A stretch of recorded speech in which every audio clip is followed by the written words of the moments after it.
I begin today by acknowledging the contribution of our forefathers who have helped in creating a world based on freedom and human dignity. I extend my respect to people of diverse cultures, faiths, colors, and genders, and pledge to work for equity, inclusivity, peace, and harmony. Hello everyone, I, Esika Shaw, welcome you all to the 5th edition of Cineast International Film Festival of India, Ciffi 2023-2024. World's first hybrid film festival being organized by educational institutions of 3 countries. DME Media School of Delhi Metropolitan Education, Noida, Delhi NCR, India, in collaboration with School of Communications and Creative Arts, Deakin University, Melbourne, Australia, and in association with School of International Communication, University of Nottingham, China. Mr. Tigmanshu Dhulia, National Award-winning film director from Bollywood, is the festival ambassador of Ciffi. We are extremely thankful for his constant support. This year, Mr. Vipin Sharma, acclaimed theatre and Bollywood actor, Tare Zameen Par, fame is the face of Ciffi 2023-24. We are proud to mention that this year Ciffi has received an overwhelming response from across the globe, surpassing its own records from the previous editions. We have 600 plus films from 112 countries in 6 different categories. These include short films, documentaries, fiction films, animations, musicals, and school students' films. Out of these thousands of entries, our team has shortlisted 250 films that are being screened throughout the 3 days of the festival.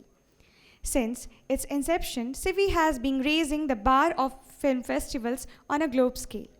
The first edition was held in April 2019 as a 4-day film festival.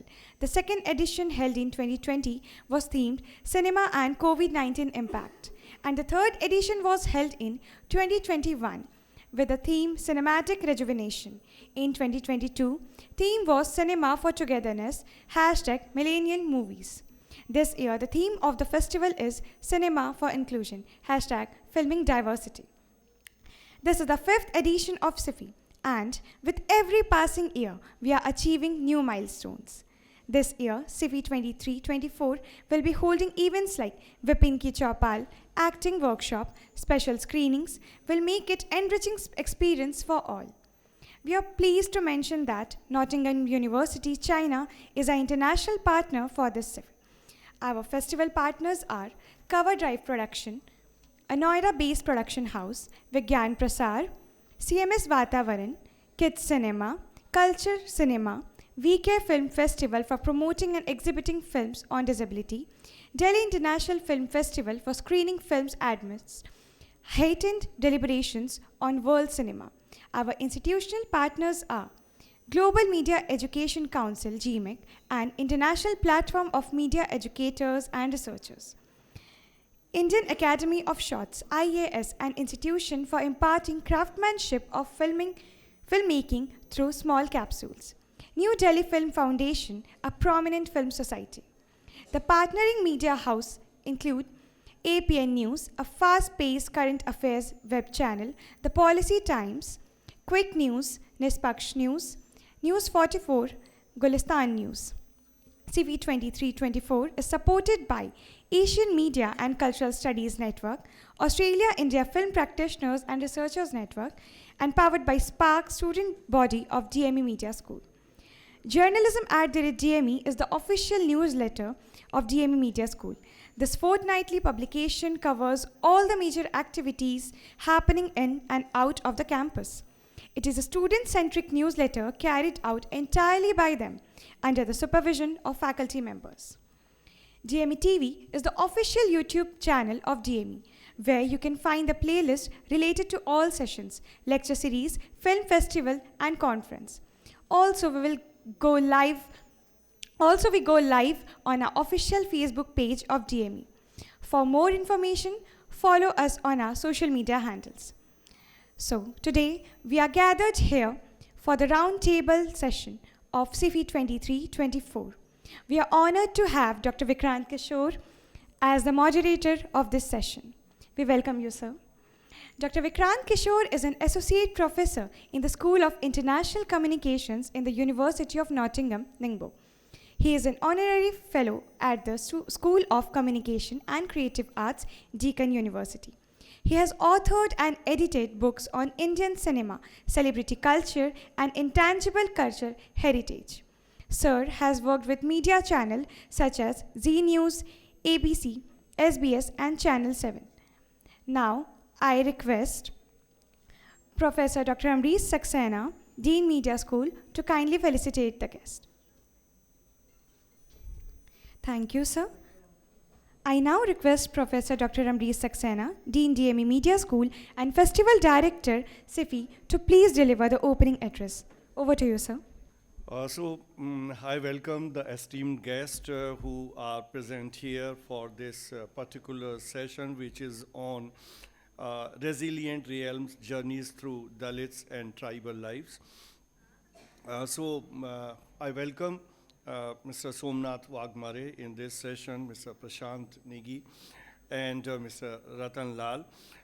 And of course, Dr. Vikrant Kishore, who conceived this whole session and saw to this that it's well executed with the screening of the relevant films followed by this enlightening discussion. This is a film festival, so every year we screen so many films and hold so many sessions, but then our focus is always, though this is a 5th edition, but every year we try to put focus on some meaningful cinema, because for us cinema is not merely an entertainment.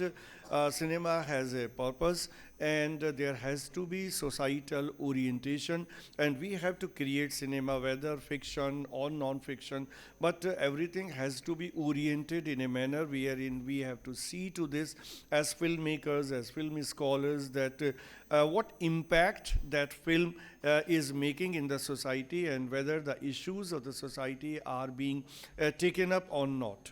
Whether we feel good or bad, but this is a matter of record, that in media, whether news or non-news, whether fiction or documentary, we always find that the representation of those sections which are vulnerable, those sections which are marginalized, are the sections which need more focus, which need more share in the society. They are mostly not taken into account, and the kind of consciousness that has to be created by taking everybody along, a lot more is to be done in that area. And that is how this year we decided the theme of Ciffi as the cinema for inclusivity. So we believe in more inclusive cinema, more inclusive content to be created, so that we are able to create a society wherein everybody is taken into dignity, and everybody has a share, and everybody develops, and we all are moving together. So I am really thankful to Dr. Vikrant Kishore to think of this roundtable session, which is taking care of that particular aspect of the film. And with all learned scholars here, we will have a discussion which will be meaningful, which will be convincing, and which will be making this audience understand as to how this particular aspect of society to be catered by the kind of cinema that we really aspire to will make an impact on us all. Thank you. Thank you, sir. Let us now begin this session. It is about resilient realms, journeys through Dalit and tribal lives. The session is moderated by Dr. Vikrant Kishore. Our panelists are Dr. Ratan Lal. Sir is a history professor at Hindu College, DU. He is an author and editor of 10 books. His work includes Kashi Prasad Jaiswal, The Making of a Nationalist Historian. Sir is active on social media with a significant following, using platforms like Twitter and his channel Ambedkar Nama to discuss caste and minority issue. I now request Professor Dr. Susmita Bala, Head Media School, to kindly felicitate our guest. Thank you. Somnath Wagmare is a documentary filmmaker and researcher from a rural Dalit Buddhist family in Maharashtra. Sir has produced impactful documentaries like I Am Not a Witch and The Battle of Bhima Koregaon and Unending Journey, gaining international acclaim. He is deeply rooted in exploring the cultural politics of marginalized communities in India, continues with Chaitanya Bhumi and a biopic on Dr. Gail Omved and Dr. Bharat Patnakar. Now I request Dr. Shifali Chipper, Assistant Professor Media School, to kindly felicitate the guest. Thank you. Dr. Prashant Negi is an academic holding the position of Assistant Professor at Dr. K.R. Narayan Center for Dalit and Minority Studies, Jamia Millia Islamia, New Delhi. Sir also serves as the Managing Trustee of the Center for Development Studies in Shimla. I now request Professor Dr. Susmita Bala, Head Media School, to kindly felicitate the guest.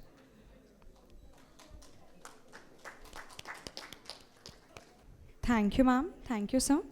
And from here, I request Dr. Vikrant Kishore to kindly take the session forward. Over to you, sir. All right. Thank you so much. And firstly, I welcome all the students, guests, and the staff members of DME for this session. And yeah, so please pay attention, and it would be good to concentrate on the discussion and not have your own side discussions, because those are very, very, disturbing for the panelists who are here to share their thoughts. And I always like to have a session where there is a kind of a, Q&A session at the end. So think about questions that you would like to ask the panelists. We have got three really, really renowned panelists today. Dr. Ratan Lal has made his mark in teaching history, but more than a teacher, he's also a very well-respected statesperson, I would say, these days, through his Ambedkar Nama channel, a media person, and talking about the rights of people. So I'm really, really, it's a proud moment for us to have him here. He's a very busy man. We have got Somnath Wagmare, and he's a filmmaker, you all know, but he is here from Mumbai. So he's specially come here, and he's having screening all over Delhi. He has been traveling in Europe since last 2 months, screening his films in all the international universities. He was in Germany and few other countries, and just recently he came back. And his film was just screened today, so you would have watched that film, and it would be good if you can ask him more about that during the Q&A session. And Dr. Prashant Negi, he's a good old friend of mine, but more importantly, he's an assistant professor at Jamia and doing some very, very important work on Dalit studies. He has written extensively on that, and he also runs a journal on Dalit studies, which is doing some remarkable academic work around that. So on that note, our first thing that I'm going to do is I'm going to pass on the mic to the esteemed guests today and get them to introduce themselves to you, talk about their work, what they are doing, where they are from, and how do they see themselves within this panel, and why is it important to talk about the cinema of the marginalized, especially the Dalits and tribals in India. I've been talking about it yesterday also in my opening speech. I gave you, a kind of my perspective as to why this issue is important for us to discuss. So today I'm not going to delve more, and as a moderator, I'll be posing questions, and I'll be, asking our guests to respond to these queries. So over to you, Ratan first, then we'll come to Somnath, and then Prashant. Thank you, Vikrant. Elite institutions में cast पे बात करना, वो कई बार लोग बात नहीं करते हैं. You take all cultural advantages of caste, but you don't want to talk caste. मैं हिंदू कॉलेज में पढ़ाता हूँ, and it is more than 25 years. और अगर मैं ये सोच रहा था कि 100 साल बाद अगर दिल्ली यूनिवर्सिटी पे कोई फिल्म बनेगी तो क्या मैं उसमें होऊंगा, मेरा कोई कैरेक्टर होगा, और इसका इसका जवाब मुझे नाम में ही दिखता है। बिकॉज इतने सारे मुकदमे, writing, activism, fighting against caste atrocities, सब कुछ करने के बावजूद अभी मुझे यूएस जाना है बोलने। 2 इनविटेशंस हैं हमारे पास, और एलीट कॉलेज है, हिंदू कॉलेज हमारा।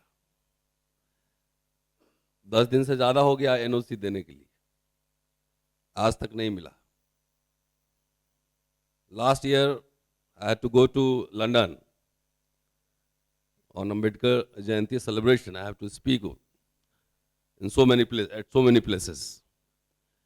मुझे वीजा ऐसे मिला, सॉरी एनओसी ऐसे मिला कि मेरा वीजा ही नहीं मिला। तो फिल्म जब मैं देखता हूँ 1954 में there was some Mr. Atre who made movie on Jyotiba Phule, and Ambedkar was invited to speak to inaugurate the screening. Ambedkar का स्टेटमेंट मुझे याद आता है कि उन्होंने कहा कि फिल्म कैसा होना चाहिए, सोशल कल्चरल ट्रांसफॉर्मेशन के लिए होना चाहिए फिल्म। अभी हाल ही में देव से देश और राम से राष्ट्र की घोषणा हो गई है, देयर वाज पब्लिक डिक्लेरेशन। तो आप सोच के देखिए as a budding film historian कि उस राम राष्ट्र में फिल्म कैसा होगा। राम राष्ट्र का मतलब सीधा और सीधा हिंदू राष्ट्र है, उसमें कोई कंफ्यूजन नहीं है। तो उसमें फिल्म होगा तो उसमें कास्ट का लोकेशन क्या होगा, ट्राइब का लोकेशन क्या होगा, उसमें विमेन का लोकेशन क्या होगा, जस्ट इमेजिन। तो फिल्म में खास तौर से फिल्म को मैं बहुत लार्ज इसमें देखता हूं, वो पब्लिक डोमेन जो हम लोग यूट्यूब पे भी बात करते हैं वही फिल्म का पार्ट ही है कि दलित रिप्रेजेंटेशन कैसा है फिल्म में। बिफोर इंडिपेंडेंस उस समय से ही दलित रिप्रेजेंटेशन है, अछूत कन्या एंड ऑल। नेगी साहब ज्यादा बताएंगे, मैं फिल्म हिस्टोरियन नहीं हूं, मेरा काम आधा हिंदी में है आधा हिस्ट्री में है, तो वो सब खिचड़ी हो चुका है। तो किस तरह का रिप्रेजेंटेशन होता है, या आप विदेश में जाएं, यूएस, यूके, तो दलित के बारे में जब बात करेंगे तो किस तरह का इमेजिनेशन वहां बनाया गया है। खास तौर से जो एनजीओ सेक्टर हैं जो फंड लेते हैं यूरोप से या बहुत सारे एजेंसी से, तो दलित का मतलब कि वैसा एक कैरेक्टर जिसको पहनने के लिए कपड़े नहीं है, उसको खाना नहीं है, एकदम डरा सहमा, उस तरह का। जो हिंदी फिल्म है बॉलीवुड, उसमें दलित का जो रिप्रेजेंटेशन है वो किस तरह का कैरेक्टर कैसे पोर्ट्रे करते हैं। जैसे फिल्म अभी आई थी लगान, कचरा कैरेक्टर, तो इसी तरह का पूरा रिप्रेजेंटेशन होता है कि इस तरह का एकदम पूरा डरा सहमा, तब इस तरह का। क्या कभी दबंग दलित पे फिल्म बन सकती है? यह भी सोचने की बात है कि दबंग दलित जो चैलेंजेस एक्सेप्ट कर रहा है, सोमनाथ जाला बताएंगे कौन कौन सी फिल्म बनी है। लेकिन सिनेमा भी है, वो सोसाइटी का पूरा रिफ्लेक्शन है। आइसोलेशन में फिल्म नहीं बनती, जिस तरह का सोसाइटी में चलता रहता है उसी तरह का रिफ्लेक्शन फिल्म में भी होता है। तो सोसाइटी और यूनिवर्सिटी और कॉलेजेस, कोई या जुडिशरी हो, सरकार हो, गवर्नमेंट हो, कुछ भी हो, मीडिया हो, मुझे लगता है मेरे कम से कम 200-300 स्टूडेंट जर्नलिस्ट होंगे। 26 साल में पढ़ा चुका और मेरा उस तरह का रिसर्च है, थोड़ा मैं जर्नलिस्ट हूँ, थोड़ा एक्टिविस्ट हूँ, थोड़ा एकेडमिशियन हूँ, सब खिचड़ी हो चुका है। तो मीडिया का संसार, दुनिया कैसा है हमारे एक फ्रेंड हैं चंद्रभान प्रसाद, कहते हैं अपर कास्ट रिपब्लिक। वो एक सर्वे सीएसडीएस ने कराया था 2006 में, ऑक्सफैम का भी रिपोर्ट आया है, आप पढ़िए उसको। मीडिया, फिल्म, तमाम वो सब हर जगह caste plays a very important role for inclusion as well as for exclusion. तो मेरा काम, और चाहे हम यूनिवर्सिटी में पढ़ाते हैं, आप पढ़ते हैं, हम लोग का काम सेंसिटाइज करना है, जेंडर सेंसिटाइज होना चाहिए। उसी तरह से कास्ट सेंसिटिव होना बहुत जरूरी है। सपोज हमारे यूनिवर्सिटी में बहुत सारे दलित पढ़ाते हैं, टीचर हैं, मैं भी हूं, मैं भी पढ़ाता हूं। वो क्या एक्सपेक्ट करता है हमारा प्रिंसिपल या वाइस चांसलर या जो भी होगा, क्या एक्सपेक्ट करता है हमसे? कि वो डरा सहमा, आंख झुका हुआ, इस तरह का। वो एक्सपेक्ट करता है कि मेरी किताबें ऑक्सफोर्ड कैम्ब्रिज की लाइब्रेरी में होंगी,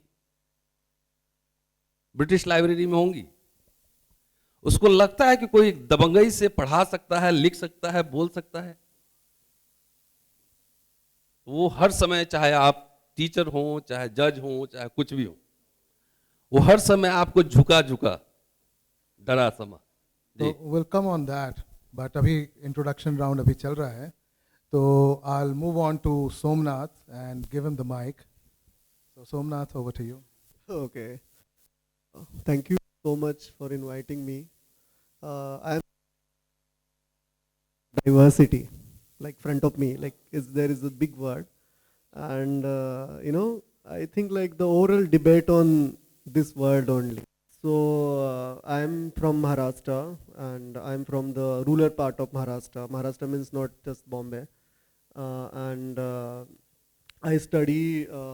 I did my masters in media studies actually in Pune University, and I was working with the Film Institute, and I grew on Maharashtrian village, and then I started a filmmaking. Last almost 8 years I am making a documentary films, and I am doing my PhD also. So I am doing these parallel things. I am producing films and writing research on the connection between the caste, culture and politics. And so the same question that Professor Ratan Lal says about the society.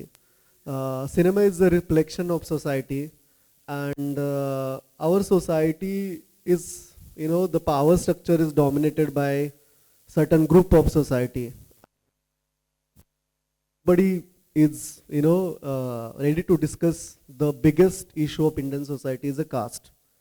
And if people, they actually connect with, whenever you people talk about the caste, they just focus on the reservation policy. Reservation policy is a global policy. If you see US, UK, Europe, everywhere, this policy is there. And even lot of Indians who are from the dominant caste, they are taking benefits in abroad. They are taking admissions in Harvard and Cambridge and Oxford in the name of diversity. And they are opposing the same policies in India. So we are making a films because our stories are missing in Indian society. And we are trying, because our population is around 40 crore in Indian population. And that's why we are parallelly, we have critics on mainstream cinema, and parallelly we are making a films. Yeah. Thanks. All right, guys, pay attention here. So Ratan talked about the institutional marginalization, and Somnath talked about diversity, and he also raised a very important point of affirmative action in the Western countries. And affirmative action is almost everywhere. Whereas in India, we keep hearing a kind of a very, very negative criticism and negative kind of an attitude towards reservation or the affirmative action. And as an Australian, I've seen that, since the time I've been in Australia for the last 18 years, that whenever I come back to India, all my students, because I do so much of counseling, all the students are very much interested in knowing about, sir, is there racism in Australia? We hear about racist attacks and racism, and, will we be treated right? So every Indian who wants to go abroad, they have this question about racism. And one of the things which I ask them is that, have you heard about casteism? Have you seen how it is perpetuated around you? Do you question how casteism operate in India? And have you ever felt the brunt of that? And the questions, most of the time the students are, they are not able to answer, or they have not even pondered upon that, because they have been focusing more on racism issue because they are scared of what they will face abroad. But what happens to a majority of population who has to face that same question day in, day out here in India? And that's one thing which always troubles me. And lots of people, when they go abroad, they want to be benefited by the minority status. That's another thing of affirmative action, that so many people have benefited from that. So why a kind of a negative outlook here in India? And that's a big question. But anyway, we'll ponder more upon that, and you also think on those kind of issues which you might have not questioned earlier, because these are some bold questions that you as student have to take in, especially as media students, talking about diversity, talking about inclusion. It is a very heavy loaded word, but have you thought beyond that? And on that note, I'll go on to Prashant Negi, who's here with us, and over to you, Prashant. Thank you. Good morning. My name is Prashant. I am with the Dr. K.R. Narayanan Center for Dalit and Minority Studies, Jamia Millia Islamia. I'm a sociologist. I've been teaching for almost the past 20 years. I started teaching very early, immediately after my Master of Philosophy. I taught for 2 years in an undergraduate institution which was primarily a women's institution. For the first time in my life, I was teaching in an all-women's, I started teaching in an all-women's institution. That, to my mind, brought a lot of gender sensitivity to my personality. Subsequently, after that, I started working in the Indian Institute of Dalit Studies, wherein I got sensitized about issues of marginality, exclusion, and caste. And it was at the Indian Institute of Dalit Studies that I realized what deprivation means and what exclusion means in terms of access to employment, access to resources, access to almost anything you can think about. So over there, I sort of diverted from my core subject sociology to statistics, where I started learning how to deal with large data sets from the census, the National Sample Survey, National Family Health Survey, etc. And I started analyzing them. And when we started looking at very large data sets over decadal periods of time, say from 1950s to 2011, then we found out that, that there was a huge diversity or deprivation between various social groups. And this deprivation shows in terms of how people access, for instance, employment. I'll just give you a very simple example which is relevant for anybody irrespective of whatever caste they're from. After liberalization in 1991, the government sector has shrunk majorly. So, the UPSC services, which were before that somewhere around 2,300, 2,400 every year, are now just 200 to 300 every year. So the person from the general caste community who was covering 401st rank all India, he was getting Indian administrative service. Now he's not even selected. So this is the state of affairs in terms of deprivation and lack of access. So it is not just about simply about some particular category or some caste. It is about almost everybody, and it includes almost everybody. So to understand things in perspective, put things in perspective, we need to have more and more inclusion.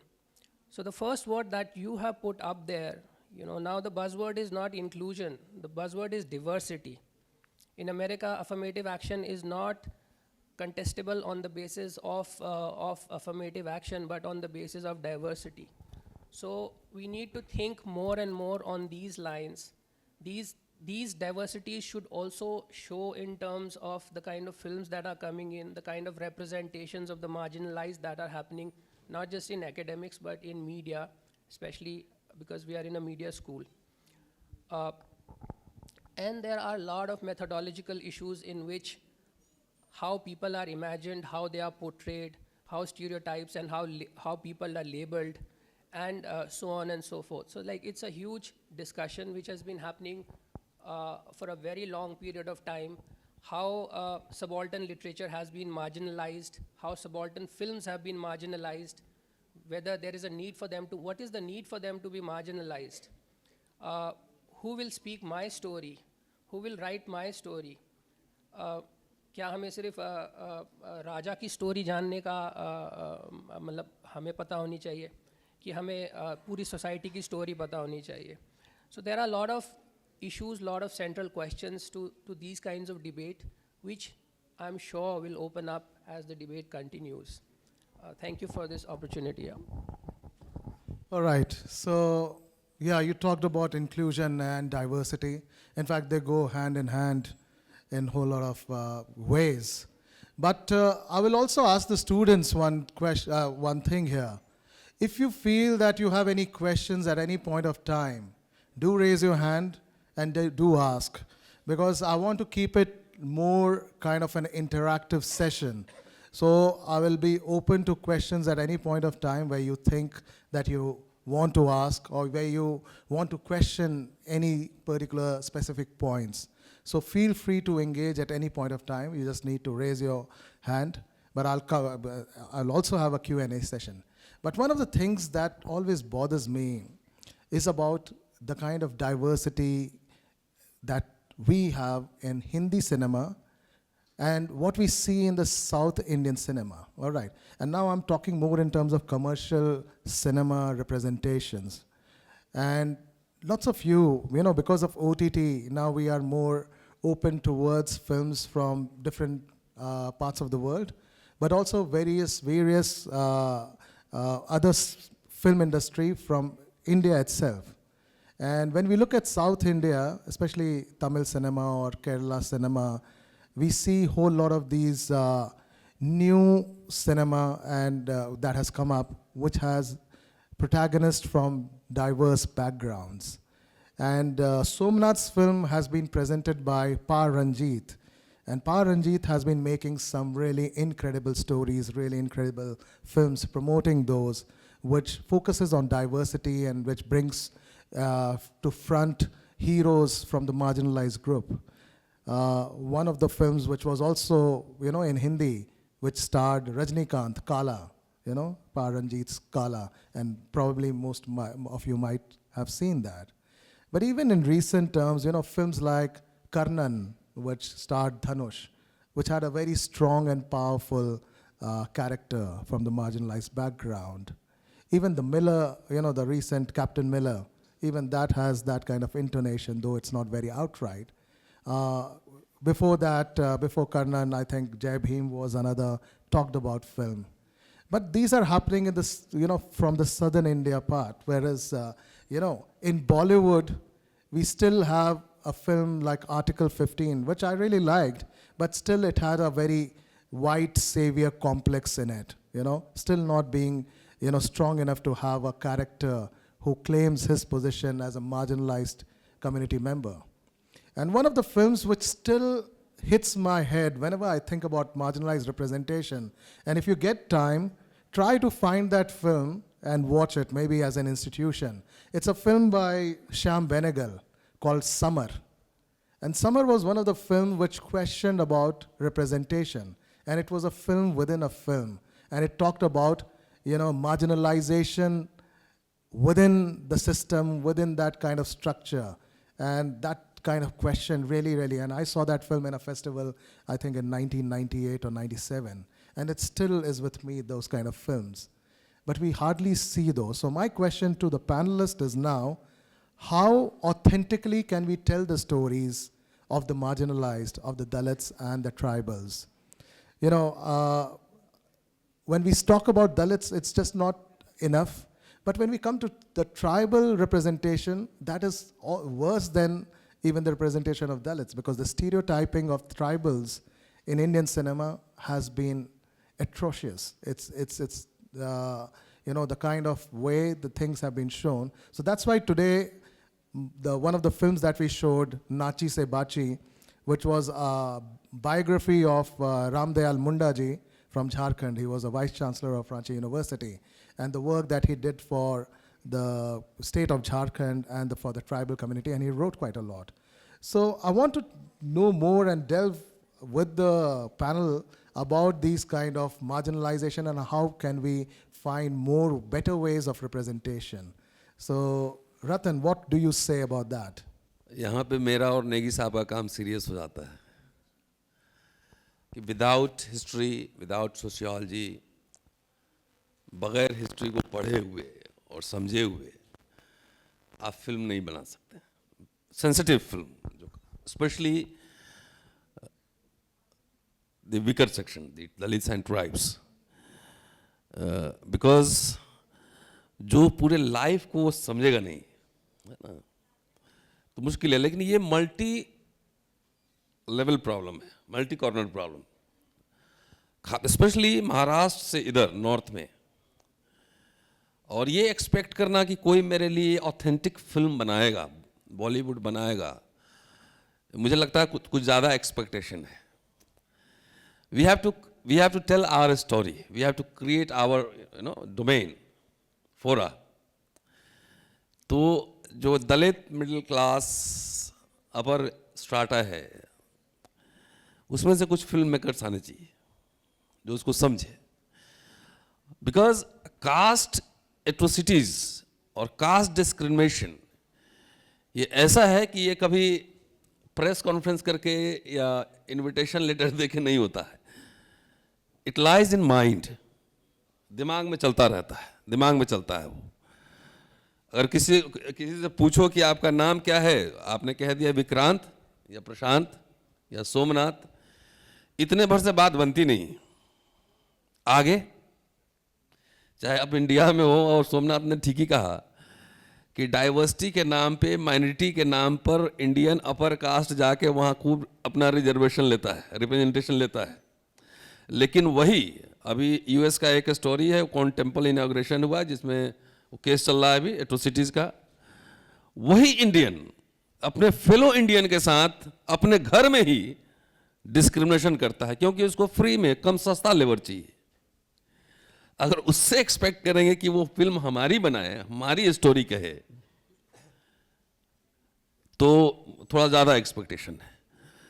तो इसलिए मैं समझता हूं कि एक film maker को वो बहुत सेंसिटिव होना पड़ता है. बिकॉज आप दूसरे के लाइफ में घुस के उसकी कहानी कहने की कोशिश करते हैं, और इसके लिए लिटरेचर, सोशियोलॉजी, हिस्ट्री जब तक नहीं पढ़ेंगे तब तक मुझे लगता है उसे करीब नहीं जा पाएंगे. बिकॉज बाकी सब तो टेक्नोलॉजिकल चीज़ है, स्टोरी तो आपको बनानी पड़ेगी, उसके साथ आपको रहना पड़ेगा, तब आप ज़्यादा मोर ऑथेंटिक. और मुझे लगता है कि दलित अपर मिडिल क्लास को अब इस फील्ड में, खास तौर से हिंदी पट्टी में, हिंदी बेल्ट में, उनको आना चाहिए. क्योंकि डिस्क्रिमिनेशन सिर्फ गरीब लोगों का नहीं होता. अगर ये सोचे कि डिस्क्रिमिनेशन सिर्फ गरीब दलित है उनका होता है, ये गलत इंटरप्रिटेशन होगा. हर इंस्टीट्यूशन में जहां आप जाएंगे, जितना ऊपर जाएंगे, हर जगह किसी न किसी तरीके से, किसी न किसी फॉर्म में वो डिस्क्रिमिनेशन रहता ही है. अब मैं अपने बारे में ज्यादा बोलता नहीं विक्रांत, अभी बच्ची जो इंट्रोड्यूस कर रही थी, 10 किताबें मेरी, 11वीं किताबें अभी लाइन में है. More than 15 research paper, more than 100 lectures in different universities across the country. लेकिन मुझे प्रोफेसर बनाएगा? नहीं बनाएगा. और जितना फर्जीवाड़ा है वो एक पैराग्राफ का आर्टिकल लिख के प्रोफेसर और वाइस चांसलर बनते हैं, तो इसको क्या कहेंगे? तो we have to resist always. Yeah. So, yeah, Somnath, you want to add? सवाल ये है कि हमारा जो इंडस्ट्री है मुंबई का, specially so called progressive industry Bollywood, वो सर ने जैसे बताया वो किसके स्टोरीज बताते हैं। मैं प्रोफेसर के साथ ट्रैवल में आ रहा था, so as a media researcher मेरा ये ऑब्जर्वेशन है कि वो सोसाइटी के इलीट लोगों के स्टोरीज बताता है, जो हमारे सोसाइटी का माइनॉरिटी है, इवन मिनी माइनॉरिटी है। जो लोग आप इंडियन सिनेमा में देखते हैं वैसे इंडियन लोग दिखते भी नहीं है। मैं अभी 3 महीने में 3 अलग अलग कंट्रीज़ में जाके आया हूँ। इंडियन लोगों का कलर ब्राउन समझते हैं और वो है भी, मेजॉरिटी कलर ब्राउन है। साउथ में शायद थोड़ा अलग होगा। आप जो सिनेमा में देखते हैं वाइट, हाइटेड, 6 फुट हेल्दी लोग इंडियन सोसाइटी में है भी नहीं है। जो मुंबई में रहता हूँ पिछले 5 साल से, मुंबई में भी नहीं है। मतलब ये सारे लोग ईरानियन लोगों की तरह दिखते हैं जो आपको सिनेमा में दिखाई देते हैं, और ये पर्टिकुलर कम्युनिटीज़ के स्टोरीज दिखाए जाते हैं। जैसे इवन हमारे एकेडमिक्स का भी बहुत बड़ा प्रॉब्लम है, स्पेशली जो प्रिविलेज कास्ट से आने वाले एकेडमिशियन, वो जब भी दलितों के ऊपर स्टोरीज होता है जो सवर्ण ने बनाया होता है, उसमें भी एक सवर्ण हीरो होता है, उस जब ऐसे फिल्में आती है तभी वो उसको कास्ट का फिल्म बोलता है। बट यहाँ का हर फिल्म कास्ट का फिल्म है। आप शाहरुख खान का कोई भी फिल्म उठा के ले लो, मुझे बताओ कि वो किस कास्ट का स्टोरी है। तो ये सिनेमा का एक स्ट्रक्चर है और ये अभी का नहीं है। हमारा सिनेमा जो है वो हमेशा ही प्रो इलीट रहा है, और प्रो इलीट मतलब, और यहाँ का इलीट भी एक पर्टिकुलर सोशल ग्रुप है, तो उन्हीं का स्टोरीज बताता है और उसी के थ्रू एक कल्चरल पॉलिटिक्स होता है सोसाइटी का, और जिसको हम हेजेमनी मेंटेन रखना बोलते हैं। तो थ्रू सिनेमा हेजेमनी मेंटेन किया जाता है। एंड इंडियन सिनेमा कोई ग्लोबल सिनेमा नहीं है। फर्स्ट थिंग, इस साल बर्लिन हो रहा है इस month, just 2 Indian film select हुई है, वो भी FTI से है। सो इंडियन सिनेमा का वैल्यू ग्लोबल सिनेमा में वो है बिकॉज यहाँ पे डाइवर्सिटी नहीं है। यहाँ पे सोसाइटी का जो मेजॉरिटी सेक्शन है, हमारे सोसाइटी में SC ST OBC का पॉपुलेशन अराउंड 85% है। बिहार का कास्ट सेंसस आया था रिसेंटली, वो आंकड़े आपके पास है। इसलिए यहाँ का जो कल्चरल इलीट्स है उनको कास्ट सेंसस से बहुत प्रॉब्लम है, कि उनको पता है कि अगर कास्ट सेंसस आ जाएगा तो सोसाइटी का रियलिटी सामने आ जाएगा। तो दलितों के स्टोरीज, तो आदिवासी के स्टोरीज, इवन OBCs के स्टोरीज भी माइनर है, जो इंडियन सोसाइटी का 50% है। तो इसमें इंटरवेंशन होना बहुत ज़रूरी है। जैसे ऑस्कर ने, जो सिनेमा का सबसे बड़ा अवार्ड है, उन्होंने डाइवर्सिटी पॉलिसी शुरू की है। डाइवर्सिटी पॉलिसी दूसरा तीसरा कुछ नहीं है, यहाँ का रिजर्वेशन पॉलिसी ही है, जिसको वो लोग डाइवर्सिटी बोलते हैं। तो इवन जो लास्ट जो डॉक्यूमेंट्री जिसको ऑस्कर मिला, वो भी शायद डाइवर्सिटी के कैटेगरी में भेजा होगा। सो डाइवर्सिटी से ही कुछ चीज़ें बदल सकती है, और कुछ चीज़ें उसी की वजह से इंडियन सिनेमा ग्लोबल भी हो सकता है। Thanks, Somnath. And I would like to get your attention again. It's an uncomfortable talk. It is probably something challenging for you to hear again and again about Dalits, about tribals. Maybe you might be feeling uncomfortable why there are few people talking about this. But this is what we are trying to bring to the universities, because this is what has been missing from the universities in India, the discussion on caste and tribals and their rights.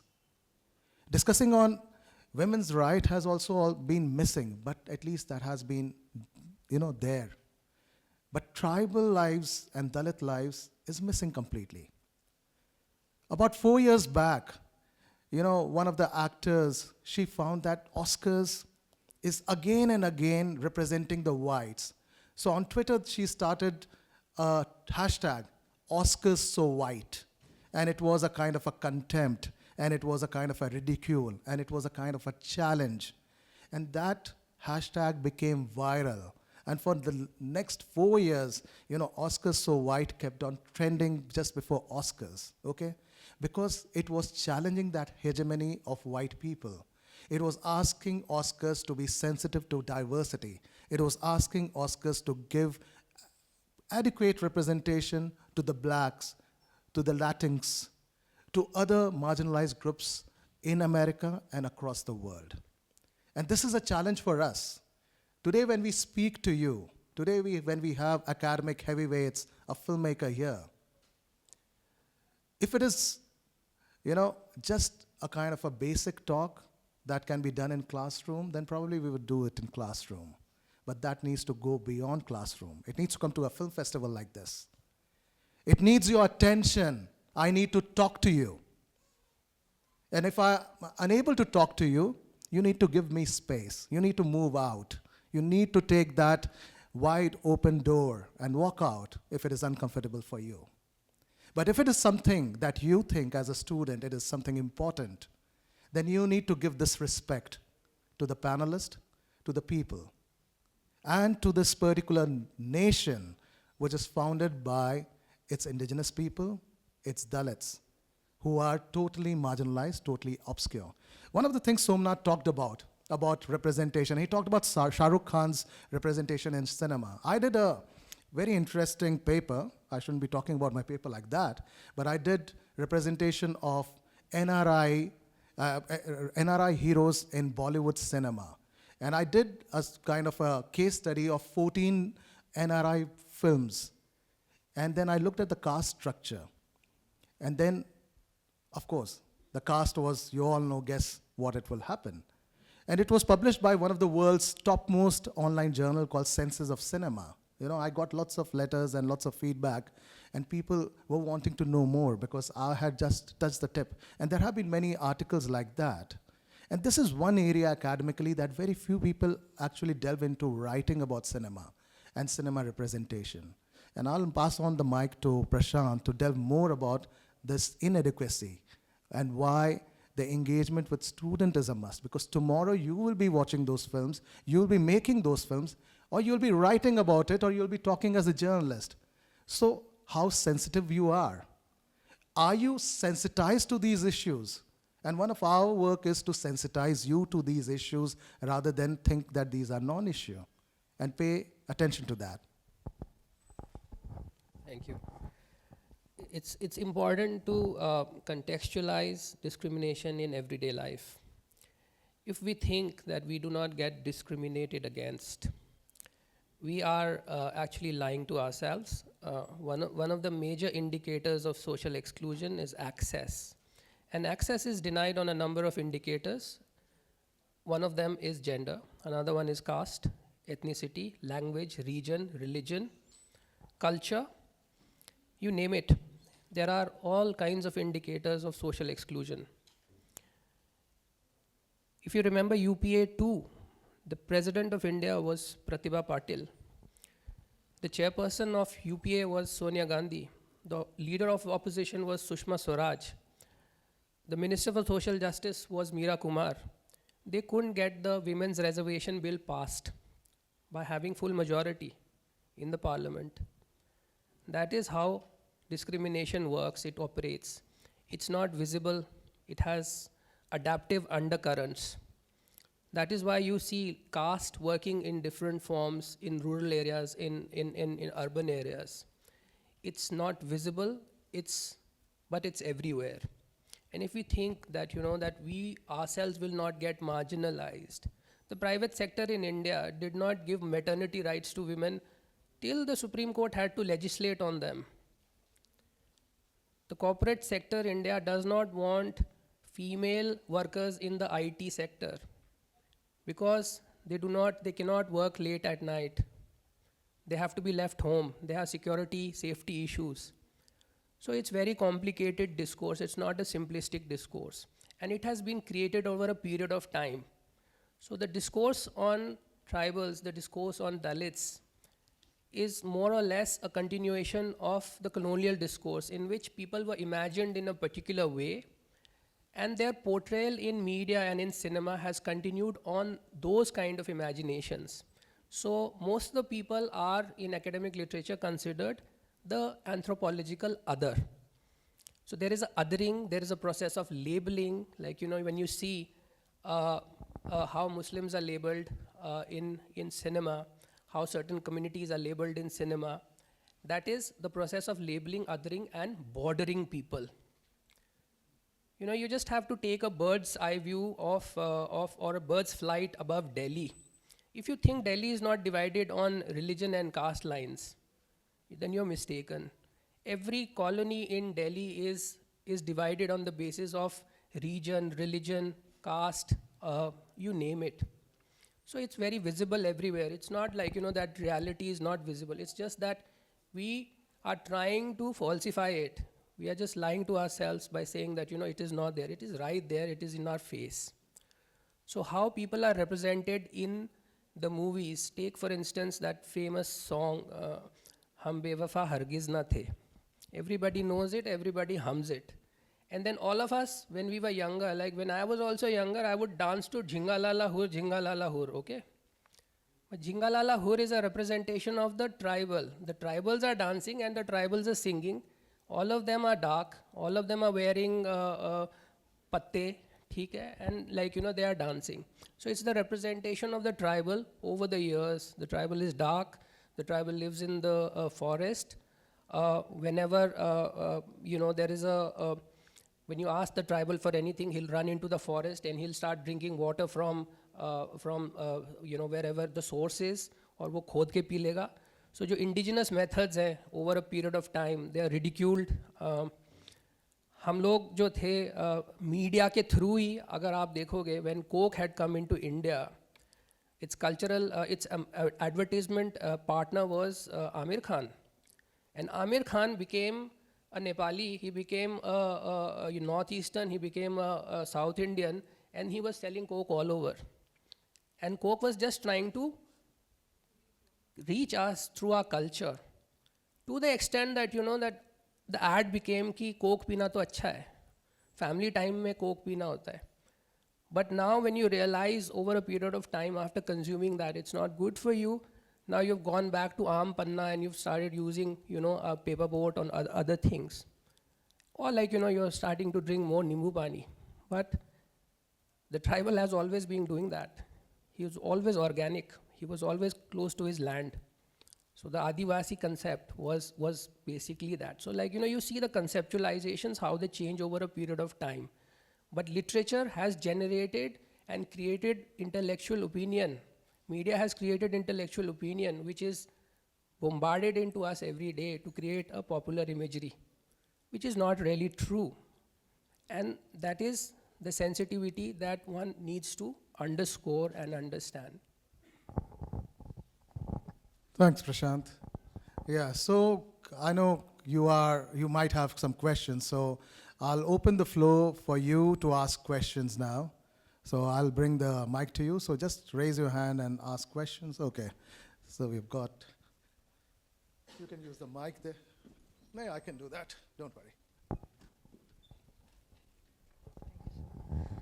Namaste to you all. When we talk about labeling in cinema, we see typecast.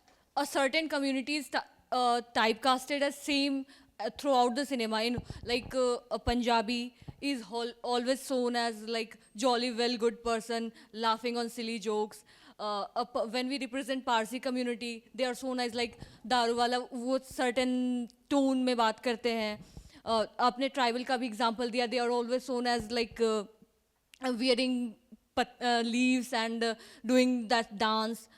How do we change that? Because in our surrounding we see, I have a friend who is from tribal community and his father is DSP. He is very well educated. His fashion sense is literally Genji's. I used to take inspiration from him. And when we say Punjabis, they also have problems. They don't laugh at silly jokes. All this community that is typecasted, how do we overcome it? How do we diversify the cinema, represent individualistic approach to that community and represent them as who they are in today's era? Thanks for the question there. Sorry, what was your name? Sambhavi. So thanks, Sambhavi. So a very loaded question of Sambhavi, where she's talking about typecasting, stereotyping, and representation of different communities in a specific understanding. You know, that specifically reminds me of that young Sardarji from Kuch Kuch Hota Hai, that at 12 o'clock he starts counting, stars. That was a very, very below the belt kind of a thing being used in a very, very popular movie. So would you like to respond? उसको change करने की क्या ज़रूरत है? ज़रूरत तो है assertion की ज़रूरत है। डाइवर्सिटी है, डाइवर्सिटी तो रहेगा। What is the problem? The problem is कि you see something as a superior one, और किसी को आप inferior, यही बात है ना? तो उसके assertion की बात है, वो आप hierarchy create करते हैं, and hierarchy lies in your mind. और ये पूरा जो प्रैक्टिस है, जो पूरा सिस्टम है, ये जाने अनजाने वो आपके घर से ही शुरू होता है। किसके साथ बैठना है, किससे बात करनी है, कौन अच्छे होते हैं, कोट अनकोट कौन बुरे होते हैं।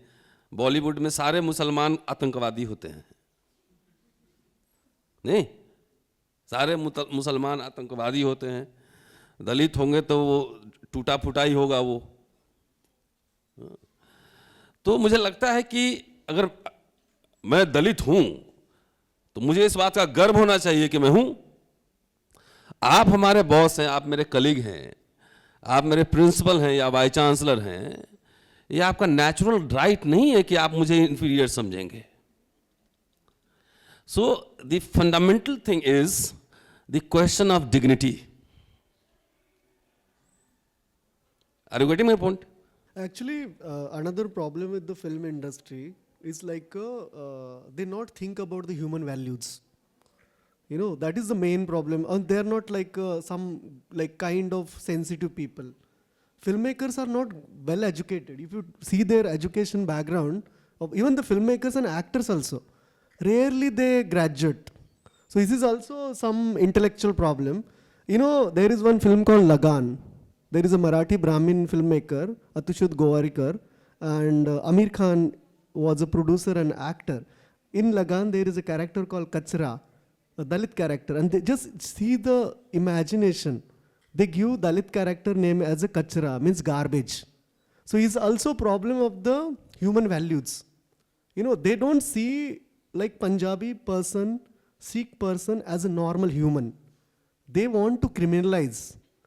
Every minority, they want to criminalize. So this is one thing. And the question of the assertion, then the people from the community, the Dalit community, Adivasi community, the Sikh community, Muslim community, people need to come in the industry and need to make a films. We need intervention. That's only, yeah. I'll add to this response.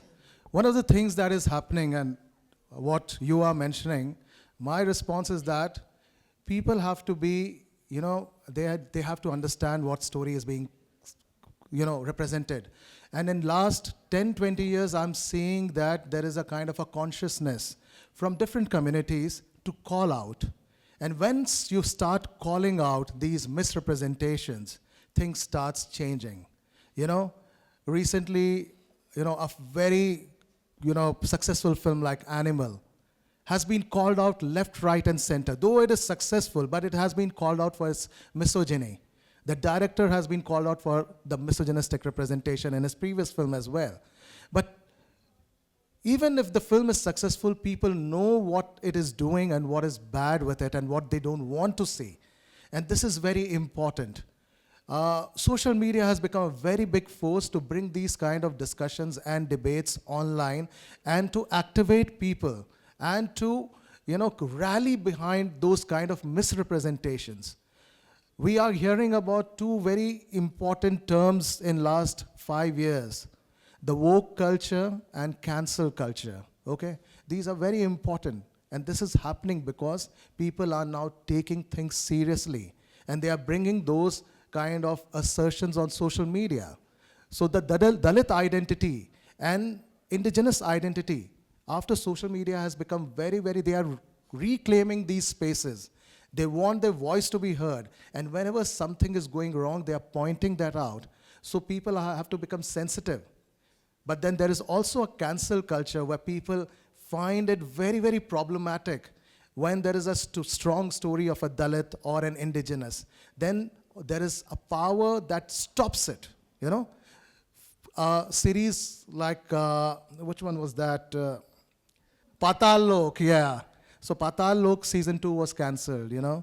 They pulled off the thing because there was a kind of a pressure because it showed marginalized communities. There was also one another which was the representation was not very, according to the mainstream. So the cancel culture and woke culture is also two things which probably Prashant would like to add something to that. See, so what you're talking about essentially, like, if you look at it theoretically, representation, what does it mean? Like, representation is terms of inclusion. So what are the terms of inclusion? Are they favorable or are they unfavorable? Or are we including people on terms which are unfavorable? Okay? So it's a complicated philosophical academic discourse, but let's put it simply, like, you're talking about representation and equality of representation. But I consider the predicate of equality itself to be unequal because it does not take into account the unequal conditions that are considered equal. Like, we have no equality of class, we have no equality of status, caste, ethnicity, etc., etc. So how can you treat unequals as equal? That is the first problem. So, first that has to be resolved. Secondly, when you're talking about, now, can we ever be equal? And what are the terms of creating equality? Can we be fair? Like, you look at your own behavior regularly. Like, are you equal towards everybody? Are you equal towards the people who work in your house? Are you equal towards the person you meet on the street? As you would be equal to the son of the DSP who is a tribal. Okay? So, there is the terms of inclusion. So what we see in terms of media representation of the marginalized is that inclusion is tokenism. It's neither whole nor the part itself is not correctly portrayed because it is a distorted truth. It is not based on academic or social reality. So when you are talking about how to change that, the very fact that you can ask a question like that and you have a critical mind shows that you're thinking about it. So that is change. It was not possible some years ago because that visual representation was not questioned and it was not even thought about. Forget about bringing in change. So first thing, as has been appropriately put by my fellow panelists, is assertion. So you're asserting your right and social change will follow subsequently. It will take a few years, maybe more, but it will come. Yep, so any more questions here, guys? Questions? Maybe one last question before we end the session. All right, okay. Do say your name and then you can ask the question. My name is Mohit. So I have a question. If you are making any type of movies on a minority section, there are some governments. If we are putting the name of that particular government, that government can put a restriction on that movie. How we can prevent that movie to be shown to the public to aware them?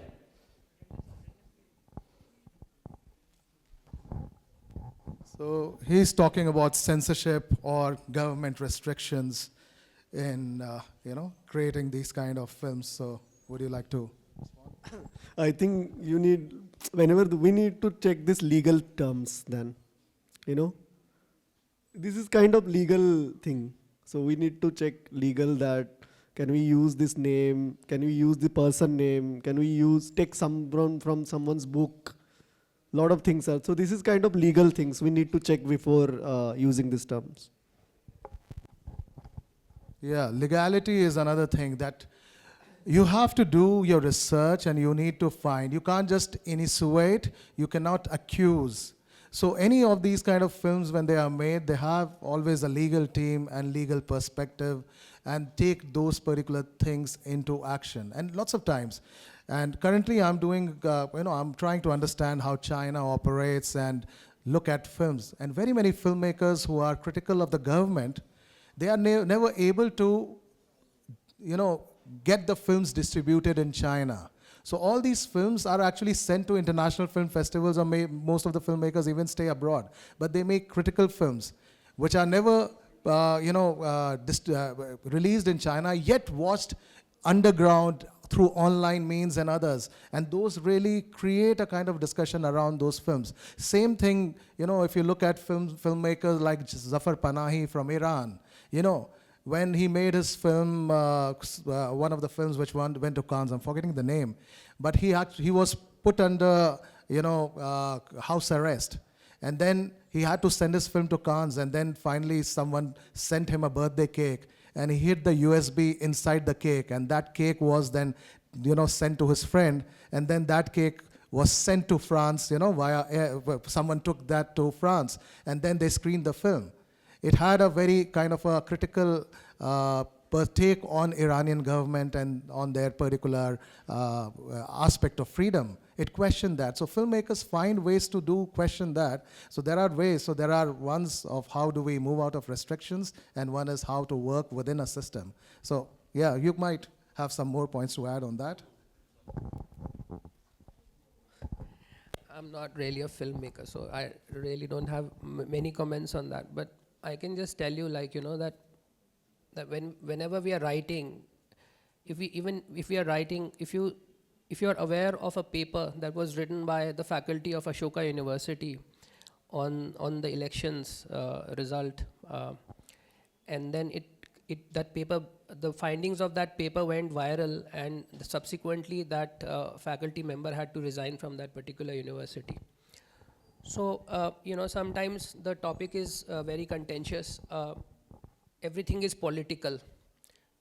When you are trying to communicate something, especially related to marginalized social groups, and you're trying to break a stereotype and a notion which has perpetuated over a period of time and is historical in nature. So you have to understand that it will have political overtones.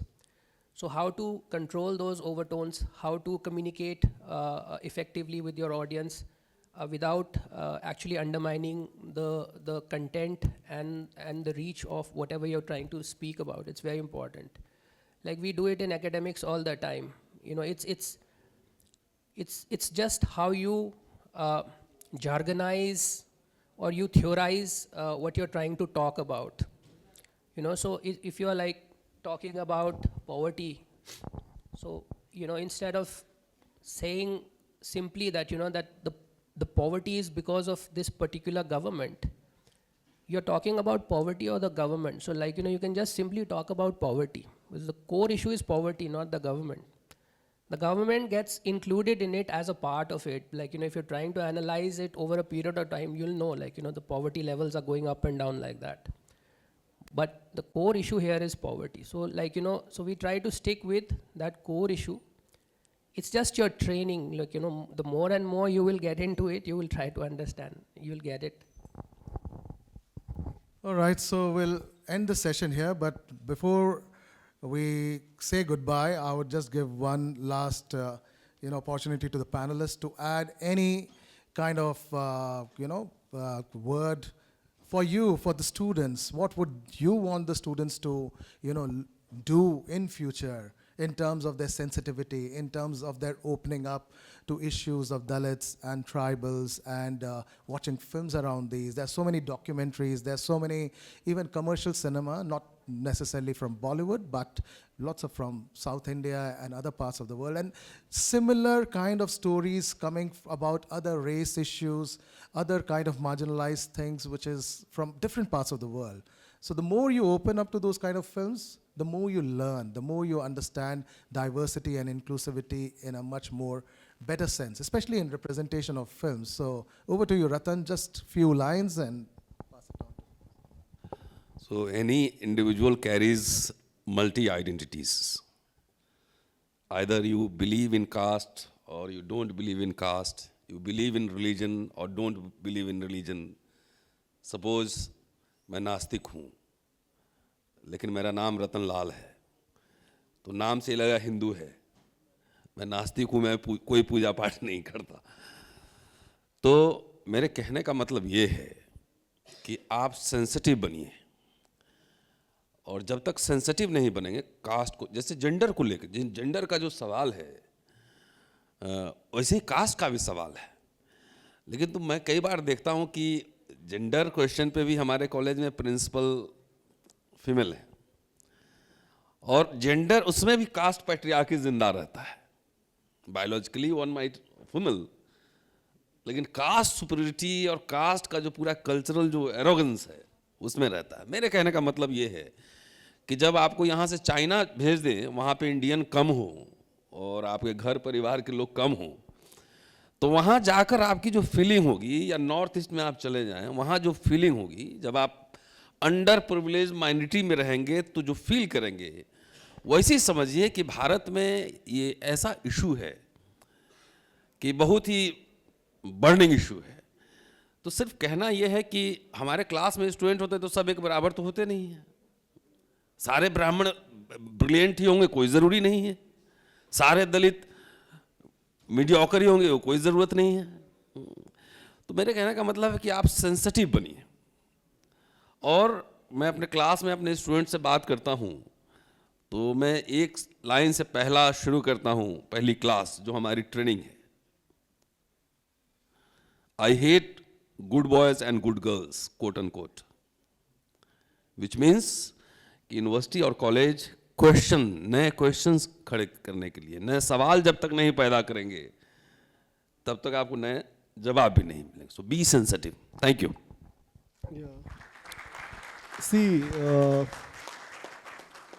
अभी जाति का जो सवाल है वो India तक सीमित नहीं रहा है. If you are like following social media and news, caste अभी ग्लोबल हो गया है. ओके, अमेरिका के कई यूनिवर्सिटीज़ ने कास्ट को प्रोटेक्टेड कैटेगरी में ऐड किया है. इवन अमेरिका का एक स्टेट है, वहाँ पे कास्ट, यहाँ पे जैसा एट्रोसिटी एक्ट है जो कि आप SC/ST को डिस्क्रिमिनेशन नहीं कर सकते एंड वायलेंस के अगेंस्ट है, वैसा लॉ बनने का प्रोसेस US में हुआ था एक स्टेट में, जो वहाँ के वाइट गवर्नर ने और राइट विंग के दबाव में वो कैंसिल हुआ. सो कास्ट नाउ बिकम, अन ये बात डॉक्टर अम्बेडकर ने 1936 को ही कही थी कि जैसे जैसे इंडियन लोग ट्रैवल करेंगे ग्लोबली, कास्ट ग्लोबल, या वो ग्लोबल हो जाएगी. तो अभी आपको कास्ट को लेके, आप कास्ट को अवॉइड नहीं कर सकते. Even if you are in social sciences, not even science field में, आप इंडियन हो तो आपको क्वेश्चन करेंगे लोग. अगर आप अब्रॉड जाएंगे तो भी आपको क्वेश्चन करेंगे, क्योंकि caste now is a global. And आपको मुझे लगता है जैसे मैं मैन हो, हाँ, तो मैं जेंडर का इशू पूरा समझ लूँगा, पूरा कुछ प्रोग्रेसिव हो जाऊँगा, वैसा नहीं बन जाऊँगा, बट मैं अपने आप को प्रोसेस में तो डाल सकता हूँ उसके. मैं सिंपैथेटिक तो बन सकता हूँ, मैं समझने का प्रोसेस में तो अपने आप को ट्राई कर सकता हूँ. तो मुझे लगता है यहाँ के जितने भी जो प्रिविलेज कास्ट से आए हुए लोग हैं, उन्होंने अपने आप को प्रोसेस में डालना चाहिए. उन्होंने सारा डिस्कशन रिजर्वेशन पॉलिसी के ऊपर करके आप ज़्यादा कुछ नहीं हासिल कर सकते. ना तो वो पॉलिसी बंद होने वाला है इंडिया में, तो आने वाले समय में प्राइवेट सेक्टर रिजर्वेशन का डिबेट होगा. तो मुझे लगता है कि यहाँ पे बहुत सारा लिटरेचर है, बहुत सारा डिजिटल डाटा है, या बहुत सारे कुछ चीज़ें हैं जिससे आप समझने की कोशिश कर सकते हैं. जैसे डॉक्टर अंबेडकर का खुद का राइटिंग्स है, या फिर राउंड टेबल इंडिया नाम का एक इंग्लिश में वेबसाइट है, या रतनलाल सर का यूट्यूब चैनल है अम्बेडकर नामा, या बहुत सारे यूट्यूब पे चैनल है, आपको मुझे लगता है कि प्रोसेस में डालना चाहिए अपने आप को ये सब समझने का? Good afternoon sir, my name is Meenakshi. Sir जैसे आपने कास्ट सिस्टम के बारे में इंट्रोड्यूस कराया, but if we talk about the early period, the Asian time, तो कास्ट सिस्टम हमारे इंडियन कल्चर का कोई पार्ट है ही नहीं। लाइक ये आई थिंक ब्रिटेन से ही आया था ये, आई मीन ये कास्ट जो वर्ड है सर वही पुर्तगीज है। सर एक तरीके से सर जो कास्ट सिस्टम के ऊपर जो सर बताया जाता है, आई थिंक सर ये भी बताना चाहिए कि लाइक कास्ट सिस्टम कहाँ से लाइक इंट्रोड्यूस हुआ, किस तरीके से हुआ। और if we talk about the Asian time, like जो वेद, जो हमारे ओरिजिनल है वेद है, उनके बारे में बात करा जाए तो वहाँ पे कास्ट को एक प्रोफेशन के हिसाब से दिखाया गया है, जिसमें कास्ट खाली 4 नहीं है बल्कि आई थिंक 1000 से भी अबव है। तो सर लाइक सर जैसे कि सिनेमा हमें दिखाता है कि 4 कास्ट हैं जिनको करा जाता है डिवाइड, तो आई थिंक डाइवर्सिटी एक तरीके से सर सिनेमा की साइड से भी हो सकती है, क्योंकि हम लोग बॉलीवुड को ही फॉलो करते हैं। लाइक जो बॉलीवुड हमें शो करता है हम उसी को ही आगे बढ़ाते चले जाते हैं। तो लाइक अगर हमें इस चीज़ को वहीं पर आई मीन उसको भी दिखाना चाहिए एक डाइवर्स तरीके से। आपने क्या वो इंडियन एक्सप्रेस का आर्टिकल पढ़ा क्या, वो साई गणेश का, what is name? No sir, like article तो नहीं पढ़ा, but yeah, someone write article like just two did last week that say कि caste is a British term, that Manusmriti क्या हिटलर ने लिखा था क्या फिर? like you know this is like a right wing का propaganda to say caste is not a Indian or you know this is very you know this is like a just creating misunderstanding. Okay, ये यहाँ के religion का ही structure है जिसको हम लोग accept नहीं कर रहे हैं। आई थिंक प्रोफेसर रतनलाल से मोर। मान लो कि कुछ पहले कह रहे थे कि मुसलमान लेकर आए हैं कास्ट, अब कह रहे हैं अंग्रेज लेकर आए हैं कास्ट। तो ये पूरा जब कॉलोनियल लीगेसी है तो छोड़ दो ना, फिर काहे के लिए पकड़े हुए हो छोड़ दो। हाँ, कास्ट अंग्रेजी वर्ड है, ठीक है, उसके पहले वर्ण, जाति, अस्पृश्यता, अनटचेबिलिटी सब यहीं का किया हुआ है। तो सब यहीं का है, ये सब प्रोपेगेंडा है। जितने धर्मशास्त्र उठा के पढ़ो, और इसलिए मैं कहता हूँ ना, फिल्म वालों को हिस्ट्री जरूर पढ़नी चाहिए, मीडिया वालों को हिस्ट्री जरूर पढ़नी चाहिए, और साइंस वालों से तो मैं ज़्यादा उम्मीद नहीं करता, लेकिन हिस्ट्री के बगैर बात बनेगी नहीं, क्योंकि सारी पॉलिटिक्स जो है, सारी पॉलिटिक्स हिस्ट्री पे ही होती है। बगैर हिस्ट्री कुछ नहीं होता है। जैसे आपके पास एक फैक्ट आ गया कि भाई अंग्रेज लेकर आए थे, उसमें क्या है कि छोड़ दो, लेकर आए हैं। मुसलमान लेकर आए थे तो छोड़ दो, क्यों पकड़े हो, क्यों ऑनर किलिंग कर रहे हो? ऑनर किलिंग होती है ना भारत में, इंटर का लव मैरिज करने पे, छोड़ दो ना उसको। तो ऐसा नहीं है, आपको गलत इंफॉर्मेशन है। पूरा भारत यूनिक, भारत एक ऐसा मुल्क है पूरे दुनिया में जो यूनिक है। कास्ट और अनटचेबिलिटी यहीं की देन है। और ये भी मैं बता दूं कि ये कोई निर्धन ब्राह्मण ने नहीं बनाया है। हर समय स्कूल टेक्स्ट बुक में आप कहानी पढ़ते हैं, so there was a poor but intellectual Brahmin, पढ़ा लिखा मतलब निर्धन लेकिन विद्वान ब्राह्मण था। और राजा जो है परमवीर था, जो ज़्यादा डोनेशन देता था उसकी तारीफ होती थी। तो ये पढ़े लिखे सिद्धांतकार थ्योरेटिशियन ब्राह्मण ने कास्ट और वर्ना बनाया, अस्पृश्यता भी बनाया। Thank you. तो सर एक क्वेश्चन लाइक कि कास्ट फिर सर आया ही कहाँ से, मतलब एक तरीके से? अच्छा, जो अच्छा caste, now it's like saying that because I can speak English then everything has come from Britain. Okay, so caste was just a term which is an English term, but the origin of caste term also, it's a Portuguese term casta, okay, which basically is a translation of jati. Okay, but jati to अंग्रेजों ने नहीं बनाया ना. So firstly you have to understand, and Ratan Lal, you know, just gave you an information about Manusmriti, which is supposedly considered a religious text, you know, which I don't consider as a religious text, but it is a religious text you should, you know, which lots of people want to follow. But if you read that, it is one of the worst forms of discriminatory thing, and not just for caste, but for women also.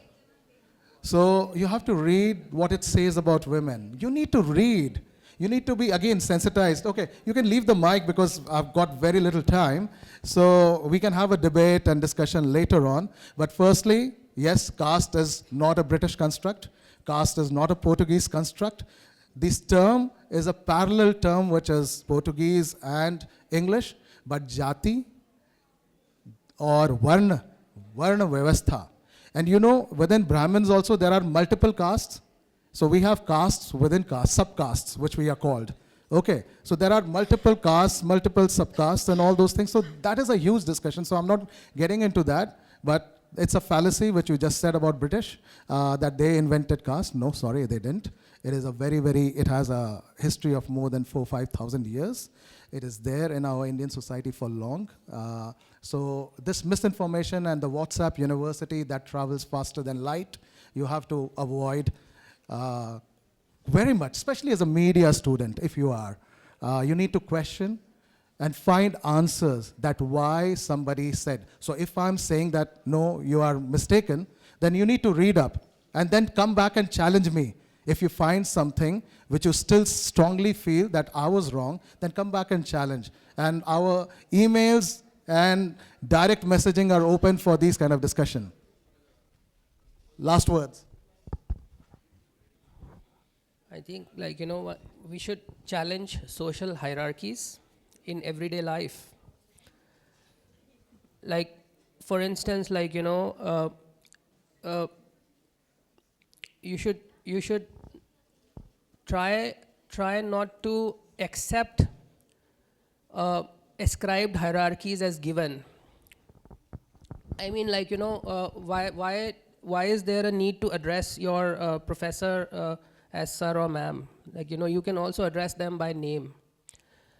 Or like, you know, why is it that whenever we go into any government office, like, you know, we just simply say, sir, ma'am, mera kaam kar dijiye. So you're going there to do your work, you paid the charges, it's their job to do your work. So why do we accept certain hierarchies as given? We need to challenge them. Every panelist has accentuated the need for people to read, to be critical. If you do not read, like, you know, you're studying media and you're going to tomorrow, I'm sure all of you are active on social media, Instagram, Facebook, etc., etc. So when you're active on those, like, what kind of content are you creating? Are you just going to parks and dancing, or, like, you know, putting pictures of your travel, or are you creating some kind of an important social message? One really important social message that I came across was from a girl who belongs to the Chamar community in Jammu Kashmir. She has a social media page in which she walks around with a lot of pride, and she clearly mentions behind her picture Chamar. And she's asserting, she's a very young girl, and I think she's a very powerful girl, because she is critical. She knows what kind of message she's creating. And you can go to that person's page and look at the comments. Her message is important, but the comments are even more important, because the comments tell how people think about what she's trying to convey. And that shows the diversity of the kind of thoughts in people and why there is a need to change it. So thank you so much for your time. Yeah. All right. So before we go, yeah, social media. You look at any discussion on caste, and at the end, you'll see so much of casteist slurs that is being, you know, splattered across social media that it's unbearable. But one term that I want you to take today from this discussion is how to become an anti-caste ally. Okay? How to become an anti-caste ally. How do you fight casteism? How do you fight caste discrimination? How do you fight prejudices against the indigenous people? How do you support their particular rights to the land and to the nature? So becoming an anti-caste and becoming an ally for the indigenous people is an important thing. It is our responsibility to study that, to be to at least engage. So find people on Twitter to follow who are anti-caste or who are, talking about indigenous rights. It will really help you. It will also widen your particular understanding about these issues.